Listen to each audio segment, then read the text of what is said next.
미분양이 팔려서 준 것이 아니고 그냥 용도가 전환돼서 수에서 빠졌다 얘기를 ING가 하는 얘기인데 정확한 말씀이죠. 언론 보도만 너무 믿으시면 안 되고 지금 무리하게 절대 투자하시면 안 되고 내 집 마련 거는 좀 이해가 돼요. 더블 D 비슷하게 되돌이켜 바운스가 일어날 가능성이 올 한 해 나타날 것 같다고 말씀드릴게요. 계속해서 역전세는 결국 집값 하락을 부추기는 요소가 될 것이다. 이렇게 봐야 된다.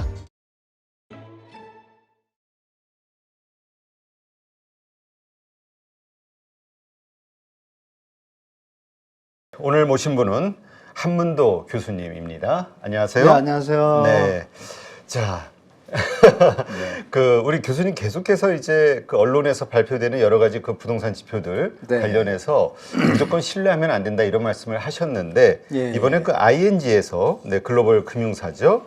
네. 이거에 대해서 이제 좀 이야기가 나온 것 같아요. 미분양 주택 수가 소폭 감소한 사례에 대해서 개발 업체들이 미분양 주택 중 일부를 임대주택으로 전환했을 뿐 유의미한 변화가 아니다. 말이 길어가지고 이해하기가 어려운데 그쵸. 이 부분 한번 좀 설명 좀 해주세요. 일단 분양을 했는데 분양이 안 되면 사업주 입장에서 네. 분양을 했을 때 안 팔려 미분양이잖아요. 근데 그거를 사업주 입장에서 내가 분양 안 하고 팔지 않고 그냥 내가 가지고서 그냥 임대 사업을 해야겠다 그러면 임대주택을 할 수 있잖아요. 그럼 또 나라에서 또 지원금도 또 나와요. 그러니까 이제 건설사님 입장에서 분양이 계속 안 될 것 같으면 빨리 임대를 돌려가지고 자금 유동성을 확보하는 게 더 좋죠. 그럼 그건 미분양 물량의 산입이 아예 안 되는 거죠. 그거는 아예 모수에서 빠지는 거잖아요. 네. 그러니까 이게 미분양이 팔려서 준 것이 아니고 그냥 용도가 전환돼서 수에서 빠졌다 얘기를 ING가 하는 얘기인데 정확한 말씀이죠. 그래서 미분양이 준 건 없다. 그 미분양인데 버틸 수가 없으니까 임대주택 돌린 거잖아요.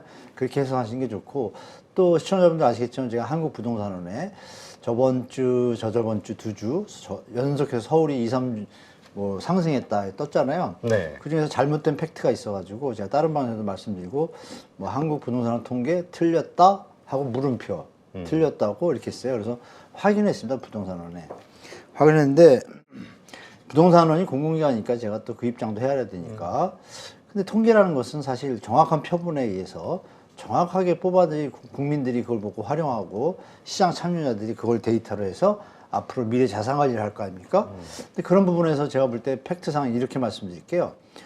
그다음 서초가 지금 5주 올랐는데요. 연속 5주. 네. 근데 요번 주는 저번 주, 저저번 주에 기사가 각 뜬 바람에 오른 게 맞아요. 그 덕분에 사람들이 더 올려 샀어요. 근데 그 전에 5주 전, 4주 전은요. 하락이 80%예요. 그러니까 도대체 어떻게 이걸 산출하냐라고 제가 물어봤죠. 부동산을 했더니 여러 가지 얘기를 해요. 그러면 그럼 오픈해라. 못 믿겠다. 왜냐하면 이건 초등학생도 아는 거 아니냐. 거래가 20개가 됐는데 17개, 15개가 하락이면 암만 평균을 내도 하락인데 어떻게 상승이 나오냐. 그랬더니 뭐 여러 가지 말씀을 하세요. 뭐 표본이 뭐 적고 많고. 그래서 제가 그랬죠. 표본이 적는다는 얘기는 매수 심리가 그만큼 줄었으니까 하락의 심리지, 뭐 상승의 심리입니까? 그거 맞잖아요, 제 말이. 그렇죠. 그런 부분에서 뭐 자꾸 이제 그 명료한 답을 못 하고 그래서 제가 최종 저거를 했어요. 결국 이 통계부에 뭐 대리님도 계시고 과장님도 계시고 다 통화했고 결국 이제 부장님까지 이제 전화가 왔어요. 와가지고 제가 못 받아가지고 다시 전화해서 전화가 통화됐죠. 됐는데 부장님도 비슷한 거예요. 그러면서 전화상으로 하시긴 좀 그렇고 그래서 제가 그럼 만나러 가겠습니다. 나를 좀 설명해 봐라. 아니면 나는 부동산 통계에 대해서 신뢰를 할 수 없다라고 얘기할 수밖에 없다. 그랬더니 지금 당장은 뭐 어렵고 이러시길래 제가 이랬어요. 아니 지금 시장에서 부동산에서 그런 기사를 내니 그게 퍼펙트하지 않으면 퍼펙트하지 않다라고 공지를 하든지 믿지 말라고 변수가 있다라고 그 부분에 대해서도 좀 난감함을 좀 표시하고 그럼 하여간 그러면 제가 가겠다 가서 좀 보여달라 그랬는데 그래서 뭐 바쁘고 이러셔가지고 일정을 맞춰봐야 된다 그러길래 요번 주까지 답을 달라 요번 주까지 회신을 안 주시면 좀 뭐 대충 입장이 좀 난처하신 걸 판단해서 전 국민이 무주택자든 유주택자든 상관없이 팔고 싶은 사람도 집값이 오르는 줄 착각하면 안 되잖아요. 그렇죠. 이게 중요한 문제다. 그래서 제가 이번 주까지 회신을 안 주면 지금 이제 방송 나가면 이제 오늘이 딱 맞네요. 네, 금요일이니까. 마지막이잖아요. 금요일이니까 네. 전화가 지금 거의 안 온 상태거든요. 안 온 상태인데 모르죠. 또 끝에 올지. 안 온다고 좀 여겨져요. 그럼 이제 본격적으로 이제 이 내용은 다 캐치가 됐어요. 부정확하다라는 그 팩트들에 대해서 그쪽 분들이 얘기를 좀 하셨기 때문에 개선을 하겠다고 말씀하셨는데, 아니 시장 다 이렇게 혼동스럽게 하고 나중에 개선하면 무슨 의미가 있어요, 그죠? 지금 이 민감할 때 해야죠. 그래서 그분을 만약에 전화가 오늘 안 오셔서 못 만나게 되면 제가 직접 부동산을 가든지 공문 띄우고 통화 다시 해서 국민들이 믿을 수 있는 통계가 되도록 같이 좀 협조해서 말씀을 좀 나누도록 하겠습니다. 결과 나오면 또 말씀드릴게요. 그래서 주간 통계가 전 세계에서 우리나라만 합니다. 그래요. 없애야죠. 예, 주간 통계는 너무 좀 우리가 착시 현상 일으키기가 쉽다. 당연히 짧다. 표본이 완벽하지가 못해요. 거래가 없으면 어떡할 거예요? 그렇죠? 그렇죠. 네. 근데 그걸 가지고 또 거래가 없으면 빵이잖아요. 빵. 빵이 안 나오고 뭐 다른 변수를 넣는 거예요. 정성적인 거. 뭐 매물이 늘고 공인중개사한테 시장 상황을 파악하는데 시장 상황을 왜 파악하죠? 시장 상황을 누구한테 파악하는 거예요, 도대체? 그죠? 공인중개사한테 파악하는 거예요. 건설사에 파악하는 거예요. 국민들한테 파악하는 거 아니잖아요. 그러니까 이런 부분에서 문제가 많기 때문에 제가 좀 고쳐달라, 개선해달라고 계속 얘기하고 있는 겁니다. 그래서 통계는 ING처럼, 그러니까 기자들도 문제죠. 제가 얘기하기 전에 기자분들이 파헤쳐야죠. 그렇죠? 그냥 받아쓰기만 하고 2, 3주 올랐다 그러니까 그걸 그대로 다 쓰면 누구만 좋은 일이겠어요?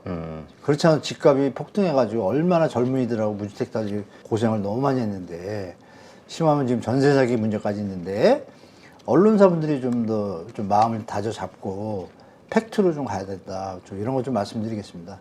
그러면 시장이 팩트에 맞춰서 정확하게 균형을 맞출 거라고 봐요. 근데 제가 이 댓글을 좀 읽어보면은 네네. 그런 의견을 가지신 분들이 많아요. 근데 하락한다고 하는데 교수님 말씀은. 네. 근데 부동산에 나가서 실제 시장을 돌아다녀 보면 그런 집이 별로 없더라. 그러니까 다 오르더라. 뭐 이런 얘기를 하시는 글을 쓰시는 분들이 있더라고. 계속 쫓아다니면서 쓰시죠. 그리고 오른 것도 사실이에요. 아시겠지만 송파, 강동, 노원 이런 데들은 다른 지역들은 서초 강남은 10% 15%밖에 안 빠졌는데 송파를 한때 30% 막 40% 가까이 빠졌어요. 많이 빠졌죠. 딴 데보다. 강동도 마찬가지고요. 그러니까 그런 데들은 그 3월 2일 날 유주택자 전세 대출을 풀어준 바람에 갭투기 하시는 분들이 가능한 선이 또 나온 거예요, 조금. 네. 그게 좀 붙고, 언론이 지금 뭐 도배를 했잖아요. 도배를 하다 보니까 영콜2하고 똑같죠. 그때도 뭐 비싸지 않다 그랬잖아요. 지금이 제일 싸다라는 그런 말까지 나올 정도로. 결국 다 피해봤잖아요. 그러면 그 피해, 그거를 조장한 게 언론도 한몫했잖아요. 그러면 좀 반성하고, 이제는 팩트를 써야 되는데, 지금 말씀하신 것처럼 사실이에요. 그러면 송파구, 강동구는 보통 한 30%, 40% 가까이 빠졌다가 지금 10%에서 15% 올랐어요. 네. 그럼 여전히 20%, 25% 빠진 거잖아요. 그걸 놓고, 그 다음에 다른 구들 있잖아요. 다른 구들은 더 내려간 데도 있어요. 그럼 그것도 같이 써줘야 되는데 얘는 또 빼잖아요. 그 서울 평균으로 하면 지금 0.02, 0.03이에요. 그 자체가 아까 말씀드린 대로 이상한 패턴이 들어가서 이상하다 그랬잖아요. 그러니까 이걸 팩트를 써줘야 되는데, 뭐 우리 시청자분들이 더 잘 아시겠지만 언론사들이 요즘 뭐 언론사 같은 데가 별로 없잖아요.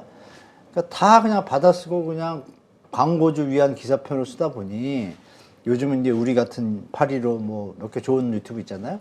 그걸 보고 고객들이 언론을 잘 안 믿기 시작하니까 그 중에 일부 유튜브를 못 보시는 분들도 있잖아요. 네. 그분들은 따라가서 지금 사시는 것 같고, 근데 지금 어떤 일이 벌어지냐면 따라가서 살려고 봤더니 지금 다시 올라갔잖아요.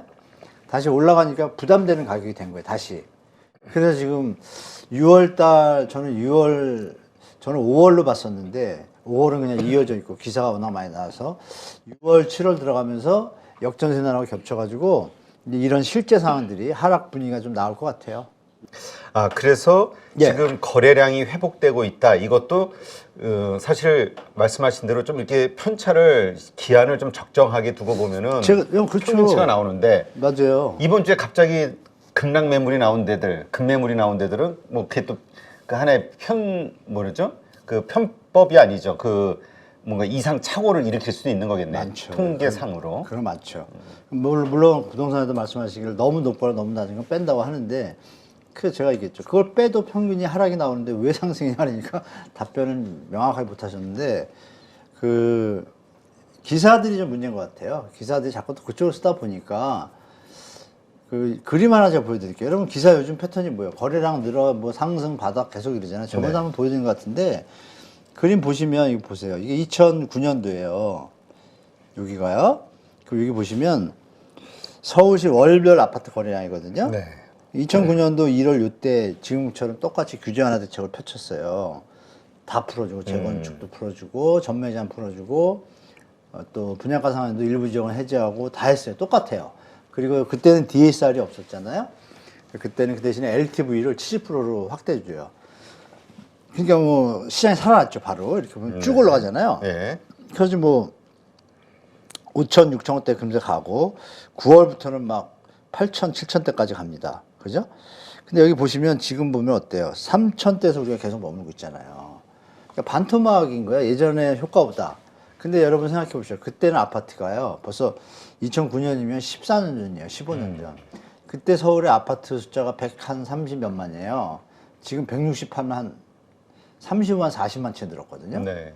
볼륨이 늘었다 그러면은 140만 채에서 30만 채면은 한 몇 프로 는 거예요? 한 20% 는 건가요? 20% 정도 늘었죠? 20% 늘었으면은 구청에 20%면은 10,000개 정도 나와야죠. 네. 시장이. 똑같다라면. 근데 지금 몇 개요? 3천이잖아요. 그럼 10,000개하고 3,000개, 8,000개도 안 되고 이거 살아났다고 볼 수가 없죠. 근데 이게 역으로 작년에 너무 바닥까 역사상 최저점이었어요. 네. 최저. 그러니까 얼마나 안 좋았어요. 거기서 조금 살아난 건데 이걸 가지고 바닥이라 그러기는 빠른 거죠. 여기서 더 살아나서 여기 보이는 이 정도 라인 평균선까지 올라가야 6천 넘어가야 근데 갈 길이 멀잖아요. 보시기에도. 네. 그래서 서울 아파트는 경기도하고 지방 일대는 좀 많이 올라왔어요. 근데 지금 거기서 정치 현상이 벌어지고 있고 그래서 서울 이게 기사가 어떻게 나와야 될까요? 아, 예년만 못해 이렇게 나와야 되죠. 조심해야. 근데 그런 기사는 없어요.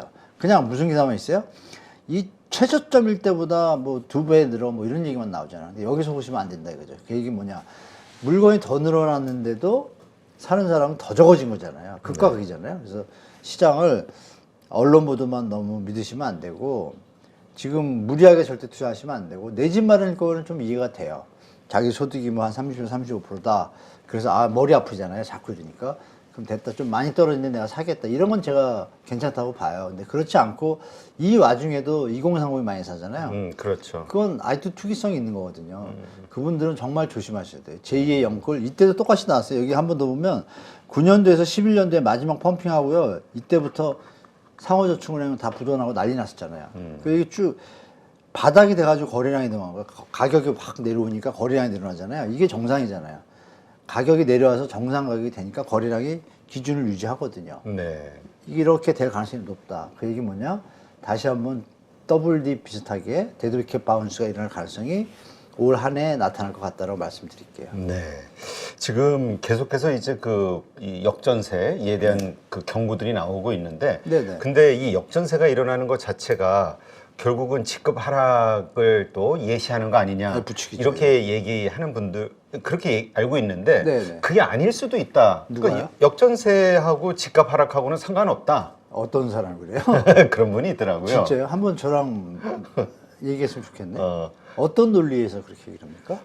뭐 하여튼 논리가 있을 거 아니에요. 예, 그 논리까지는 제가 기억이 안 나는데 결론만 보면은 역전세하고 크게 상관관계가 왜- 없다. 그러니까 역전세 때문에 집값이 더 크게 떨어질 어떤 요인이 되진 않는다. 이런 의견. 아이, 그게 말이 안 되지. 아니, 상식적으로 역전세라는 건 뭐예요? 전세 가격이 내려갔다는 얘기잖아요. 전세 가격이 내려가면 집값이 내려오는 거는 이미 20년 동안 논문으로 증명이 됐는데 그거를 상관이 없다 그러면 그건 좀 아닌데요? 아, 그래요? 이럴 수는 있겠죠. 그 영향보다는 뭐 경제 영향이 크다 이렇게 얘기할 수는 있지만 상관관계가 없다는 건 잘못된 얘기고 있는데 그 비중이 뭐 경제 침체가 더 심할 수 있다 이렇게 얘기를 할 수는 있지만 그분이 그것만 갖고 얘기했다면 그거는 사실 정말 문제 많은 사람인데요.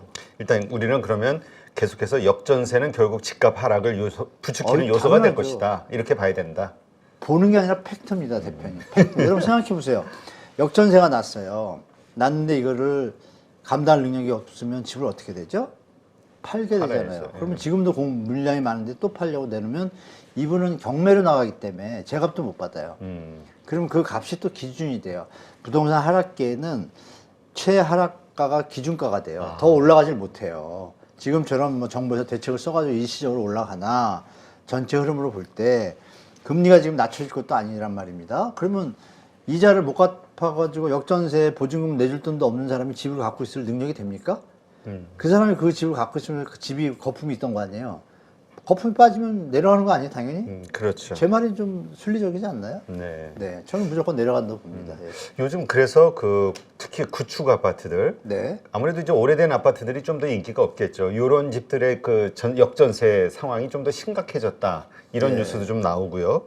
그러다 보니까 정부가 DSR 완화 카드를 만지작거린다. 이런 뉴스도 좀 나오는 것 같아요. 네, 맞아요. 지금 엊그제죠? 엊그제 추경호 장관이 DSR 얘기하는데 여러분이 시장에서 잘 판단하실 게 뭐냐면 또 기사들이 도배할 겁니다. 뭐냐. DSR 풀리면 부동산 시장 뜬다고. 뭐 거의 제가 볼 때 뭐 이런 좀 표현이 적절한지 모르지만 거의 뭐 앵벌이 수준의 기사들도 나올 거예요. 뭐 DSR이 풀리면 집값 뜨는 뭐 이렇게 할 거예요. 근데 그게 아니라 지금 추경호 장관하고 금융위원장이 불과 6개월 만에도 절대 DSR은 손대면 안 된다고 얘기한 사람이에요. 네. 그러면 그 입장을 고려하면 근데 엊그제 또 스탠스가 바뀌었어요. 극히 일부적인 제한에 대해서 그게 뭐냐면 이제 역전세된 그 사람들 중에 소득이 없거나 은퇴자들 있잖아요. 네. 이분들은 그냥 경매로 가야 되잖아요. 답이 없잖아요. 그렇죠. 그럼 경매로 가서 집값이 낮아져야 시장이 정상화되는 게 자유시장 경제인데 자유시장 경제의 근간을 무너뜨리면서 교묘히한다는 말이 일부 선의의 피해를 보는 주인들이라는 표현가 있습니다. 요즘 문제가 있죠. 우리 시청자분들 이거 잘 판단하셔야 되고 그게 누굴 위한 거예요? 말은 임대인을 위한 거지 임차인을 위하거나 무주택자를 위한 것도 아니고 정상적인 시장을 원하는 것도 아니에요. 다만 이 명분이 있어요. 역전세가 너무 심화돼서 금융 시스템에 좀 문제가 무리가 올까봐 네. 일부분에 대해서 하겠다 해서 뭐라 그랬냐면 선의의 어떤 피해가 되는 그런 분들에 한해서 제한적으로 지원하겠다 그랬어요. 그 얘기는 지금 말씀드린 대로 제가 볼 때 은퇴를 하셨는데 집값이 다들 올라가다 보니 전세가격이 올라갈 때 자기도 같이 올렸는데 그 돈을 썼어 딴 데다 써니까 갚을 돈이 없잖아요. 내줄 돈이. 그러니까 경매 나가기는 너무 억울하잖아요. 그런 사람들은 일시적으로 도와줄 수 있겠죠. 근데 여기서 문제는 뭐냐면 여러분 다른 사람은 안 한다 이거예요. 절대 일반인은 대상 없다라고 못은 박았어요. 그래서 우리 시청자분들이 판단하실 게 기사는 분명히 이렇게 나올 거예요. DSR 풀려 너무 제한적이야. 나머지도 풀어야 이런 식으로 나올 거예요. 분명히. 아주 나쁜 기사죠. 그거 푸는 순간 대한민국 신용도가 바닥으로 가는데 뭐 그거 풀기 어렵거든요. 네. 그럼 그 상태에서 우리가 일부분의 역전세 나는 넘었다고 칠게요. 그분들이. 문제는 뭐냐. 그분들이 그럼 소득이 없는데 이자를 낼 능력이 될까요? 뒤로 미룰 뿐이에요. 그렇죠. 리스크를. 그죠? 일단 무르는 거야. 임대인에 있던 리스크가 지금 정리돼야 되는데 그거를 역전세는 아닌 심화될 것 같으니까 완화시키기 위해서 뒤로 루즈하게 텀을 늘릴 뿐이에요. 물론 좋은 정책이죠. 차근차근 연착륙이 좋으니까. 근데 그것이 과연 연착륙으로 잘 갈지 안 갈지는 이미 2008년도에도 똑같은 제도가 있었습니다. 아, 그래요? 네, 2009년도, 10년도에 약간의 그런 일이 있을 때 정부에서 이런 걸 했어요. 전혀 힘 못 썼거든요. 요번에 한번 지켜보죠, 다 같이. 어느 정도 이게 시장을 대세를 거스를 수는 없잖아요. 그렇다면 단지 조심해야 될 거는 이러한 것 때문에 부동산 시장이 다시 살아날 거라는 기대감 이걸 갖지는 말자. 큰일 나죠. 지금 기사는 100% 나올 거예요. 그럼 왜냐면 요즘 나오는 기사들 보면은 19개월 만에 가계 대출이 증가하고 있다. 부동산이 오르니까. 그것도 나쁜 거죠. 그것도 제가 설명해 드릴게요. 네. 제가 말 끊어서 죄송한데 네. 너무 기사들이 우리 기자 여러분 진짜 인간적으로 우리 미래와 처자식을 생각하셔가지고 물론 싱글인 분들은 또 결혼하셔야 되잖아요. 정상적인 나라가 되게 좀 도와주십시오라고 제가 말씀드리겠습니다. 지금 대출이 늘었다는 기사를 쓴 분들 직접 쓰신 건지 아니면 데스크가 시켜서 한 건지 모르겠지만 제가 알기로는 좀 틀립니다. 어떤 면 틀리냐. 전세 퇴거 자금 대출이 지금 있어요. 네. 그게 벌써 1분기에만 3달 만에 1조 1,000억이 나갔어요. 근데 지금 늘어난 거 얼마 늘어났다 그랬어요? 2조 늘어났다 그랬거든요. 1조 1,000억 늘어난 게 아니잖아요. 네. 빼야 되죠. 그 다음에 여러분 특례보금자리 아시죠? 그게 대출 받을 수 없는 능력이 되는 분을 대출해 준 거잖아요. 그게 정상적인 지금 늘어난 거예요. 그렇게 표현하면 안 되죠. 이게 나중에 문제가 될 수 있잖아요. 어떨 때 다행히 금리가 유지가 되거나 인하가 되면 좋은데 사람이라는 게 모르잖아요. 이게 잘못돼가지고 금리가 뭐 또 한 0.5나 1% 오른다.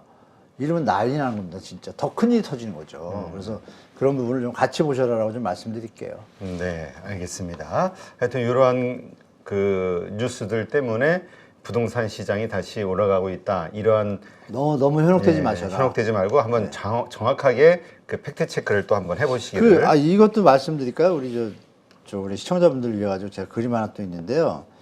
여기 보시면 이게 끝에가 2023년이에요. 네, 그럼 보시면 여러분 요 그림하고요. 여기 오른쪽 요 그림을 갖다가 제가 똑 잘라가지고 2019년부터요. 여기 보이시죠? 이렇게. 이걸 똑 잘라가지고 여기다 갖다 붙인 거예요. 근데 엄청 여기 앞에 잘 겹치죠? 그죠?